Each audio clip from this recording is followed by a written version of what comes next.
नमस्कार दोस्तों, आप सभी को मैं मेरे YouTube चैनल पर स्वागत करता हूँ। मैं मेरे चैनल के माध्यम से आप सभी को कल्कि अवतार के बारे में सुना रहा हूँ, जो हमारे उड़ीसा के भविष्यवाणिका ग्रंथों पर लिखा गया है। मैं बस उसे पूरे पुस्तक प्रमाण सहित आप सभी को सुना रहा हूँ। इसीलिए श्री कल्कि अवतार के बारे में सच्चा महागाथा को अगर आप जानना चाहते हैं तो हमारे वीडियो को देखते रहें और हमारे चैनल को सब्सक्राइब जरूर करें। दोस्तों, 500-600 वर्ष पूर्व हमारे उड़ीसा में चैतन्य महाप्रभु के समय पर पंच महासाधक सृष्टि हुए थे, जिनको सारा उत्कलवासी पंच सखा के नाम पर प्रसिद्ध करे हैं। जगन्नाथ दास, बलराम दास, शिशु अनंत दास, जसोवंत दास और अच्युतानंद दास, ये 5 महापुरुषों ने अति ही दुख कष्ट में साधनारत होकर श्री शून्य वाणी के द्वारा ओडिया भाषा में अनेक ग्रंथों की रचना करके उड़ीसा के साहित्य को सुसमृद्ध करे हैं। ये पंच सखा में से महापुरुष अच्युतानंद दास सबसे छोटे थे और उन्होंने भविष्यवाणिका को लेकर लाखों से अधिक ग्रंथ रचना करे थे। तो अन्य महापुरुषों ने भी भविष्य लीला के ऊपर बहुत सारे पुस्तक रचना करे हैं। उनमें से आज हम महापुरुष शिशु अनंत दास जी के कड़ी भागवत पुस्तक से एक पंक्ति को उपस्थापन करेंगे, जिसमें लिखा गया है कि एक ही संत के लिए ही श्री कल्कि अवतार जन्म लेंगे। तो पहले हम उस पुस्तक के पंक्ति को सुनते हैं। संथ क पाई देह धरी, जन्मिबु नर रूप धरी। संथ क पाई देह धरी, जन्मिबु नर रूप धरी। तही मु अटे सूत्रधर, संथ एकरु अवतार। से संथ अटई मो अंग, दंडे न छाड़े तार संग। एणु से गुप्तरे थाई, ताहाकु न चिन्हंती केही। ये पंक्ति के फर्स्ट लाइन पर कहा गया है कि संथ क पाई देह धरी, जन्मिबु नर रूप धरी। अर्थात श्री भगवान कहते हैं कि इस कलयुग में एक ही संत शरीर धारण करके इस धरती पर आएंगे। वही संत के लिए ही मैं स्वयं भगवान नर रूप या मनुष्य रूप को धारण करके धरती पर जन्म लूंगा। सेकंड लाइन पर कहा गया है कि तही मु अटे सूत्रधर, संथ एकरु अवतार। इसका अर्थ श्री भगवान यहाँ कहते हैं कि ये जो एक संत के लिए मैं नर रूप में जन्म लेने के बात कर रहा हूँ, ये जन्म लीला की सूत्रधर या नायक या ये लीला का मास्टरमाइंड मैं खुद स्वयं भगवान ही हूँ।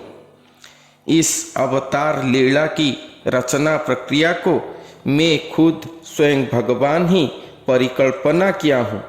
मैं खुद भगवान ही इस लीला का सूत्रधर हूँ। मैं स्वयं भगवान एक संत के लिए नरदेह को धारण करके जन्म लेकर मानव देही केवल नहीं बनूंगा। असल में तो संत एकरु अवतार अर्थात उस एकमात्र संत के शरीर में ही मैं अवतार लूंगा। इसका कारण के विषय पर श्री भगवान कहते हैं इस पंक्ति के थर्ड लाइन पर कि से संथ अटई मो अंग, दंडे न छाड़े तार संग।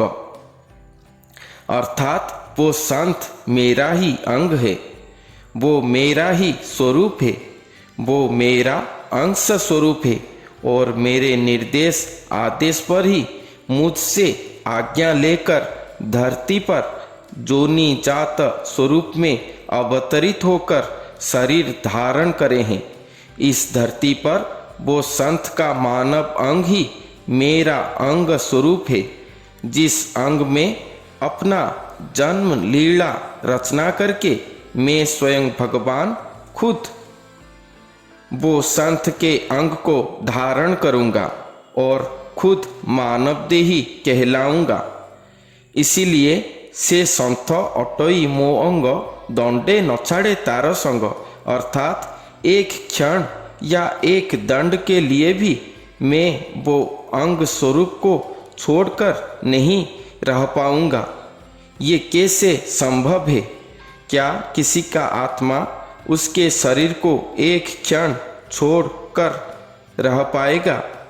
क्या सूरज से उनका तेज को अलग किया जा सकता है? उसी तरह वो संत श्री भगवान का शरीर हैं, तो श्री भगवान आत्म स्वरूप में उस शरीर में अपने आप को सुसंस्थापित करके स्वयं मानवदेही हुए हैं। इसीलिए स्वयं भगवान वो संत के अंग को एक क्षण एक दंड ही छोड़ नहीं पाएंगे। इस पंक्ति के आखिरी लाइन पर कहते हैं कि एणु से गुप्तरे थाई ताहाकु न चिन्हंती केही। ये बहुत ही इम्पोर्टेंट लाइन है। इस पर भगवान कहते हैं कि वो संत महात्मा के शरीर पर मैं अपना जन्म लीला या धारण करने की लीला रचना करूँगा। मैं स्वयं भगवान वो संत स्वरूप को धारण करके स्वयं मानवदेही कहलाऊंगा और उसी संत के शरीर पर ही मैं अवतार लूँगा। इसीलिए श्री भगवान कहते हैं कि वो नर स्वरूप संत महात्मा गुप्त में रहे होंगे, उनको कोई भी नहीं पहचानता होगा। ये महावतरण लीला में कोई भी किसी प्रकार की समस्या सृष्टि न हो, इसीलिए शायद वो गुप्त में रहे होंगे। ये लीला को वो अपने हृदय में ही समाहित करके रखे होंगे, किसी के सामने प्रकाश नहीं करे होंगे, किसी को भी अपना परिचय न देकर खुद को छुपा कर रखे होंगे। वो संत महात्मा को कोई भी नहीं पहचानता होगा। अर्थात जब श्री भगवान अपना अवतरण लीला को समाप्त करके जन जगत उद्धार कर्म के लिए अपने आविर्भाव लीला अपना दर्शन लीला रचना करेंगे, तब वो संत महात्मा श्री भगवान का अंग स्वरूप होकर जन समाज के दृष्टिगोचर होंगे। उस संत महाराज को कोई भी नहीं पहचानता होगा। यही बात इस पंक्ति पर कहा गया है। इसका अर्थ ये हुआ कि वो संत महाराज कोई परिचित प्रतिष्ठित मनुष्य नहीं होंगे। संपूर्ण देश में, राज्य में, जिला के जन समाज के चक्षु में वो एक साधारण जन होंगे, जिन्हें कोई भी नहीं पहचानता होगा। अर्थात जितने भी लोग अपने आप को श्री भगवान का वो संत अवतार कहते हैं, वो कोई भी वो नहीं है। बहुत सारे लोग अपने आप को या अपने गुरु को कल्कि अवतार होने के दावा करते हुए मुझे कमेंट करके बताते हैं, मगर इस पंक्ति से वो सब कोई भी कल्कि अवतार नहीं है यहाँ पर प्रमाणित होता है। तो आज के लिए इतना ही। मेरे वीडियो आपको कैसा लगा ज़रूर कमेंट करके बताएं। अच्छा लगे तो लाइक शेयर ज़रूर करें और हमारे चैनल को सब्सक्राइब ज़रूर करें। फिर मिलते हैं अगले वीडियो पर एक नई तथ्य के साथ। तब तक के लिए नमस्कार।